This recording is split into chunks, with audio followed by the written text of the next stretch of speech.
a modo comparativo, una vez iniciada la suplementación con hierro, ¿cuánto tiempo como mínimo se debería esperar para observar corrección del volumen corpuscular medio y decidir estudio para descartar talasemia, infiriendo que si el volumen corpuscular medio no ha mejorado es porque no se trata de anemia ferropénica, doctora Lucía Márquez?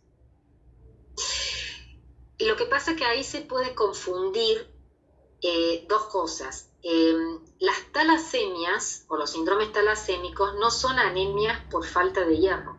Entonces, si yo tengo una talasemia menor y tengo posibilidad de dosar la ferritina, voy a tener una ferritina normal, a menos que tengamos una mujer que menstrua o alguien que sea talasémico y además sume una ferropenia.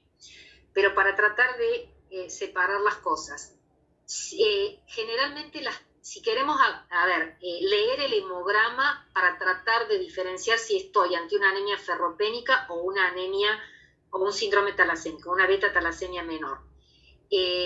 La beta-talasemia menor generalmente tiene volúmenes corpusculares medios menores a 70 femtolitros. No quiere decir que yo no pueda tener una anemia ferropénica con un volumen corpuscular menor a 70. Sí, puede ser. Pero si yo tengo un volumen corpuscular mayor a 70, probablemente sea ferropénica y no una beta-talasemia menor. Eso con respecto al volumen corpuscular medio. Si leo el RDW, como señaló correctamente un médico antes, generalmente las talasemias tienen una población microcítica homogénea, o sea, todos los glóbulos rojos van a ser microcíticos. Entonces, el RDW no me va a dar mayor al 12%, o sea, el rango de dispersión no va a ser mayor. En cambio, en las anemias ferropénicas, en donde yo puedo tener microcitos, normocitos mezclados, evidentemente el rango de distribución de anisocitosis sí va a ser mayor. Entonces, ese sería un segundo elemento del hemograma que nos puede ayudar, o sea, el volumen corpuscular medio y el RDW. Y lo otro que es muy importante es también acá la anamnesis. ¿Por qué? Porque uno puede preguntar si hay anemia en la familia, si hay otro miembro de la familia y sobre todo ver en el papá o la mamá. O sea, una talasemia, si hay una persona talasémica o su mamá o su papá es talasémico, no hay duda. Entonces, o si hay hermanos que lo sean, o si está el antecedente en la familia, o investigar de dónde viene la familia y para entonces poder geográficamente inferir si viene de zonas que sean talasémicas, los ancestros me refiero. Entonces son todos datos que pueden sumar. Si uno no tiene ninguna posibilidad de hacer el perfil del hierro y dar hierro, generalmente las talasemias menores son anemias leves. En la mujer pueden estar alrededor de los 10-11 gramos de hemoglobina, nunca menos, raro que sea menos, y en un hombre puede estar entre 12 y 13 gramos incluso, o sea, fíjense hasta el valor mínimo normal por el cual nosotros diríamos no hay anemia, un hombre con 13 gramos de hemoglobina. Pero si tiene 13 gramos de hemoglobina y microcitosis menor a 70, uno puede pensar. Y lo otro que ayuda muy mucho es la pseudopolilobulia. ¿Qué quiere decir eso?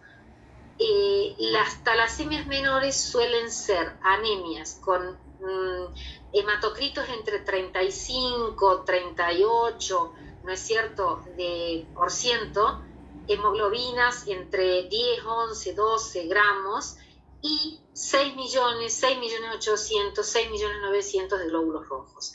Eso es muy raro de ver en una anemia ferropénica.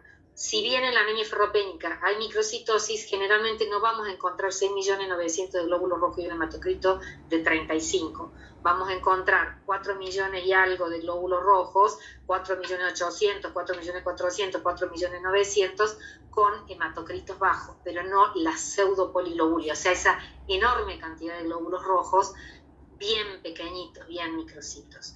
O sea, estoy tratando de optimizar la lectura del hemograma para contestar la pregunta de no tener disponible el hierro y poder diferenciar solo por el hemograma si estamos ante una talasemia menor o una anemia ferropénica. Ponemos nuestra última pregunta de sondeo e invitamos al público a contestar nuestra última pregunta de sondeo, mientras Cecilia contesta: en pacientes que viven a 3.000 metros o más sobre el nivel del mar, ¿se debe esperar un valor fisiológico de ferritina diferente que a nivel del mar? Doctor Fernando Bueno.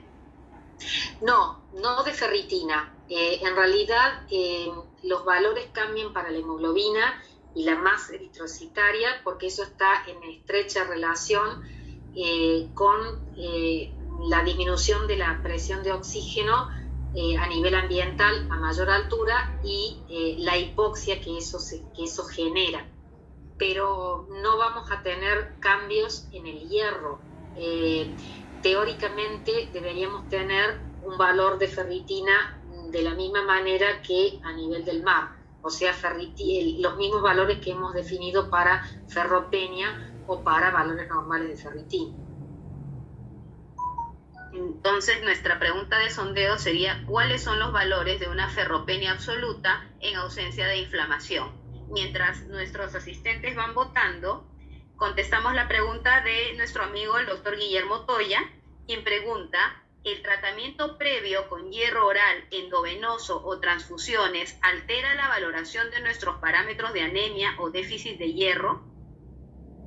Bueno, un saludo muy especial para el doctor Guillermo Toya, al que aprecio mucho y hemos compartido muchas disertaciones. Muy importante la pregunta, Guillermo. En realidad es si una transfusión me va a alterar la ferremia y probablemente la transferrina y su saturación, pero no me va a alterar la ferritina.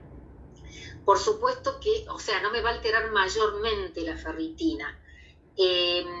Una ingesta de hierro oral me va a cambiar la ferremia y por lo tanto la saturación de transferrina. Ustedes saben que la saturación de transferrina es una cuenta que hace el bioquímico multiplicando la ferremia por 100 y dividiéndola por la transferrina. Esa cuenta, que yo se las puse a propósito en el módulo de diagnóstico, en realidad varía si uno, por ejemplo, si el paciente está tomando hierro y va a hacerse el estudio del perfil de hierro, la ferremia va a cambiar. ¿Por qué? Porque está ingresando hierro a través del intestino y aumenta el hierro sérico. Entonces, la ferremia se modifica si el paciente no está en ayunas, la ferremia se modifica si ha recibido hierro bioral y, por supuesto, todos los valores se van a modificar si el paciente ha recibido hierro endovenoso. Cuando uno hace hierro endovenoso, el hierro endovenoso va a ir a depositarse en la médula ósea y no va a estar circulando, pero ante la entrada de hierro endovenoso, el hígado empieza a fabricar apoferritina para poder depositar ese hierro dentro de los macrófagos. Entonces, los valores de ferritina persisten aumentados hasta más de un mes después de que se ha recibido la última aplicación de hierro endovenoso. Eso está publicado por Bandar en el año 2006, en donde se dice que lo ideal es dosar nuevamente la ferritina después de haber aplicado hierro endovenoso a más de 45 días. Yo la verdad que generalmente lo doso después de los 60 días de la última aplicación. Si no, la ferritina va a dar altísima y ustedes van a pensar que han hecho algo mal o el paciente va a pensar que le han puesto hierro de más. Si ustedes hacen un hierro endovenoso y a la semana dosan la ferritina, le va a dar 560 la ferritina o 600 y el paciente va a pensar que le han puesto hierro de más y que está en una situación de peligro. Y no es así. Cuando uno ha calculado la cantidad de hierro endovenoso en forma correcta para administrarla, uno está seguro que lo que ha puesto es lo que necesitaba el paciente y no puso de más, entonces no hay hierro de más colocado. La ferritina debe medirse más de 45 días, yo diría a los 60 días de haber aplicado la última forma de hierro endovenoso. La pregunta de la doctora Irene Fernández: ¿la dosis podría ser diaria si es bebible? Ahí también te repregunto, ¿no? ¿Es igual el hierro oral en tabletas o comprimidos que las ampollas bebibles? ¿Hay alguna absorción diferenciada o mejorada de la ampolla bebible? Y la pregunta de la doctora es si se puede dar diariamente si la dosis es bebible. No, en realidad lo que se ha estudiado para la absorción de hierro oral tiene que ver con cualquier forma de hierro que nosotros demos terapéutica e incluso, digamos, de la capacidad de absorción. Independiente del hierro que yo esté dando, la capacidad de absorción es la que hemos definido. ¿Por qué? Porque si hay un hierro más absorbible, perfecto, se podrá absorber quizás mejor, pero la absorción siempre tiene un límite. ¿Y el límite cuál es? La cantidad de hierro en la luz intestinal y la cantidad de hierro sérico que comienza a aumentar cuando entra el hierro. Entonces, el hierro bebible, si yo lo doy todos los días, voy a generar mayor cantidad de epsidina. Si yo doy un hierro en tabletas o en comprimidos, va a suceder lo mismo. O sea que la incorporación de hierro terapéutico diario me va a generar mayor freno de la absorción mediante la epsidina, porque evidentemente es lo fisiológico. No podemos ir en contra de ese límite que impone, por lo menos no se ha descubierto hasta ahora, poder sobrepasar ese límite que tiene la célula intestinal. Hacemos la siguiente pregunta para que comentes los resultados de la última pregunta de sondeo. En una paciente con anemia de 9 gramos, ferropénica, dice anemia ferropénica, por recursos económicos no es accesible al hierro endovenoso. ¿Cuánto puede ayudar una transfusión de glóbulos rojos, doctora Ciliani Sánchez? Bueno, en realidad la transfusión de glóbulos rojos no estaría indicada para reponer hierro.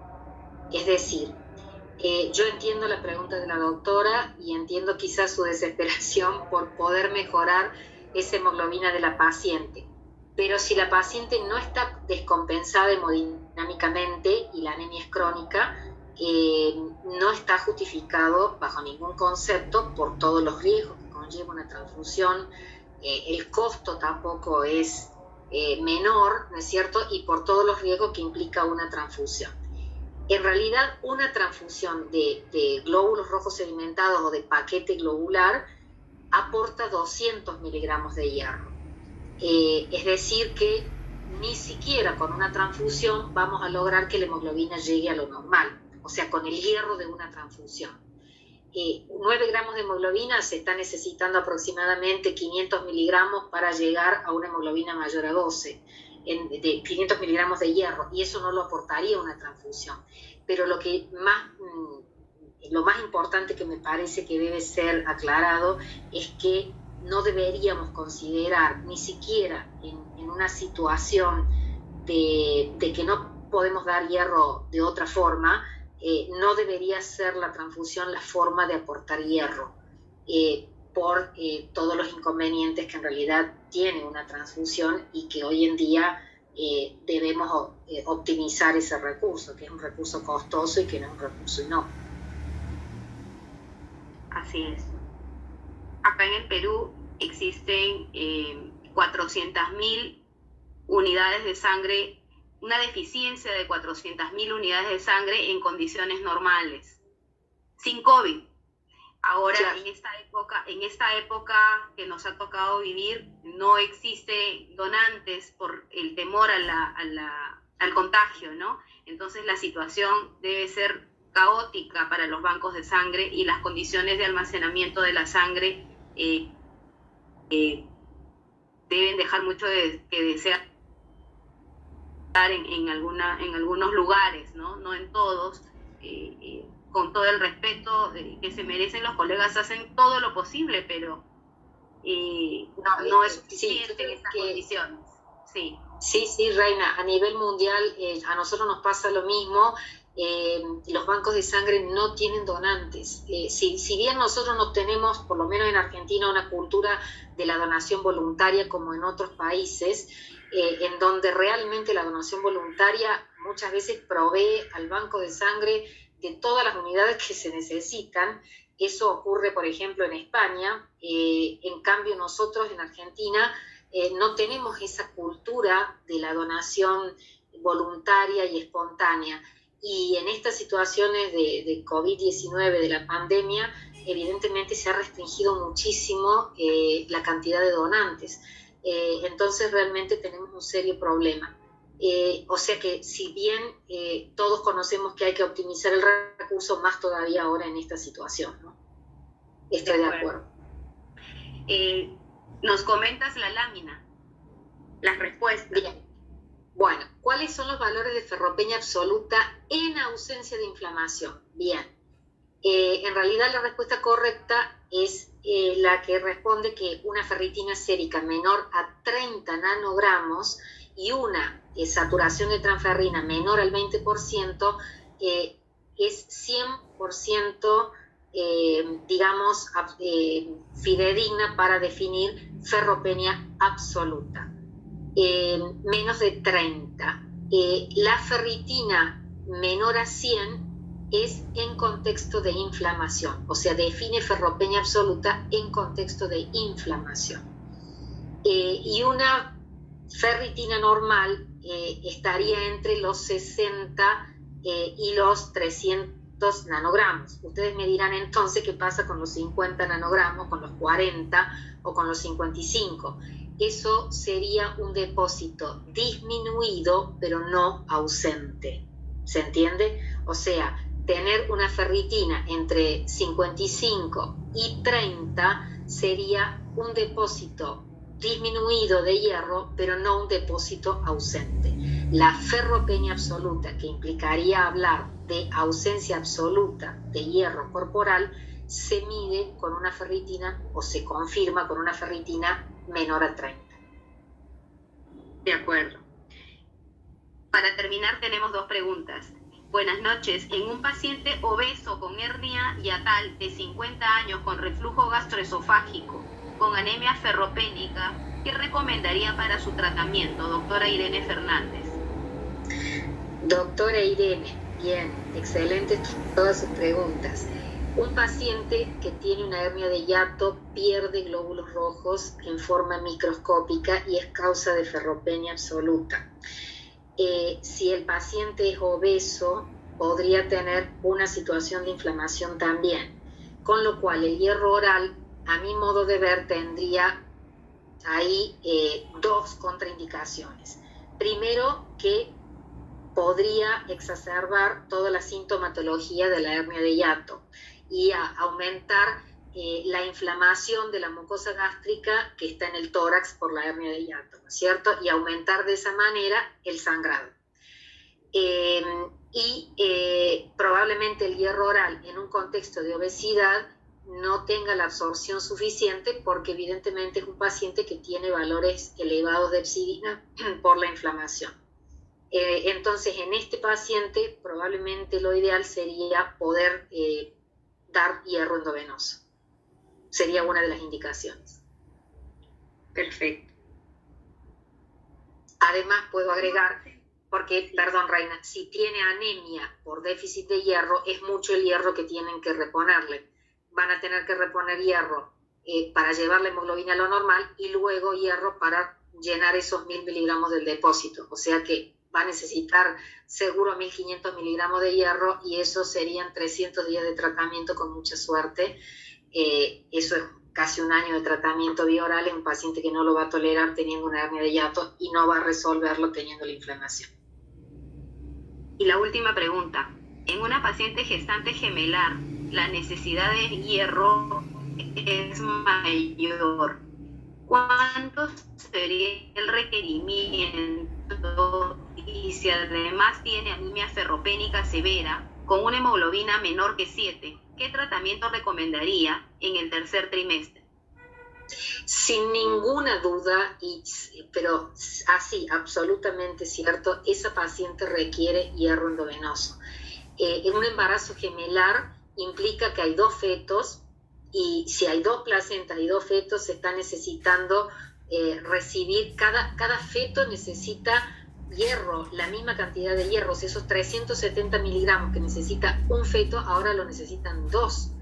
Y si la mujer tiene 7 gramos de hemoglobina, está necesitando 1000 miligramos de hierro para llevar los 7 gramos a 11 y está necesitando 1000 miligramos para el depósito. O sea, estamos hablando de 2000 miligramos de hierro en el tercer trimestre, con lo cual le va a poder dar hierro a sus 2 bebés. Pero va a haber que controlarla muy bien para que en ese tercer trimestre parte del hierro que le demos se lo va a llevar el bebé y después se lo va a llevar seguramente la pérdida de sangre de una cesárea, porque si va a una cesárea va a perder 1000 miligramos de hierro, ahí está, 1000 mililitros de sangre, o sea, un litro de sangre son 500 miligramos de hierro, o sea que, y después la pérdida del posparto. Entonces yo creo que habría que seguirla muy, muy de cerca para que ella, tratar de que llegue al parto sin anemia y sin deficiencia de hierro, pero que después del parto controlarla para que no quede ni anémica ni con falta de hierro. No sé si quedó claro.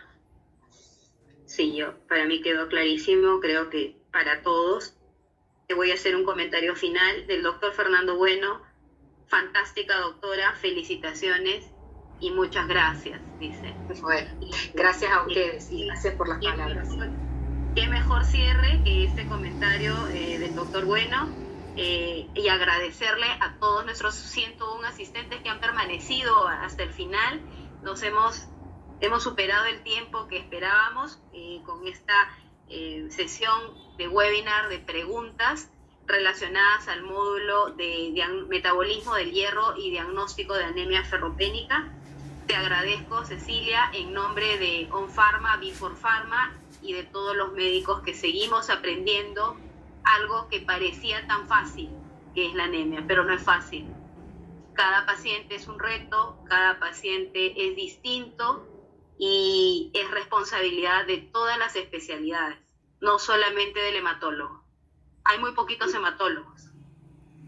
No, ya lo creo. Me parece que esto no tiene que ser privativo de los hematólogos. La gran cantidad de anemias por falta de hierro superan la cantidad de hematólogos y esto tiene que ser privativo, digamos, no privativo del hematólogo, sino extendido a todo profesional de la salud, a todos los médicos en las distintas especialidades, porque en todas las especialidades se van a encontrar con anemias por falta de hierro y creo que deben saber manejarlos en forma óptima. Yo agradezco este espacio, me parece importantísimo que nos juntemos a hablar de este tema por la alta prevalencia que tiene, así que agradezco también a OM Pharma, a Before Pharma, te agradezco personalmente, Reina, agradezco a la gente de PLM Perú por habernos dado esta plataforma que ha funcionado brillantemente a pesar de todos los miedos que teníamos. Yo tenía miedo que se me cortara la luz o que se me cayera internet, pero bueno, gracias a Dios todo anduvo fantástico. Gracias a la audiencia, porque me imagino que después de un día agotador escuchar 2 horas todo esto ha sido un verdadero desafío. Y bueno, todo mi cariño a toda la gente de Perú, que siempre tengo un excelente recuerdo. Gracias, Cecilia, y gracias a todos. Ha sido un gusto y en nombre de On Pharma, Before Pharma, nos despedimos hasta el siguiente curso, hasta el siguiente webinar. No olviden que pueden visitar nuestra www.enlacecientifico.beforepharma.com. Ahí tenemos alojado una serie de contenidos científicos que van a ser de gran interés para su práctica profesional. Asimismo, ya está corriendo el módulo 3 y ya está también la evaluación de Cecilia instalada para que la puedan rendir. Muchísimas gracias, Cecilia. Muchísimas gracias, doctores. Buenas noches.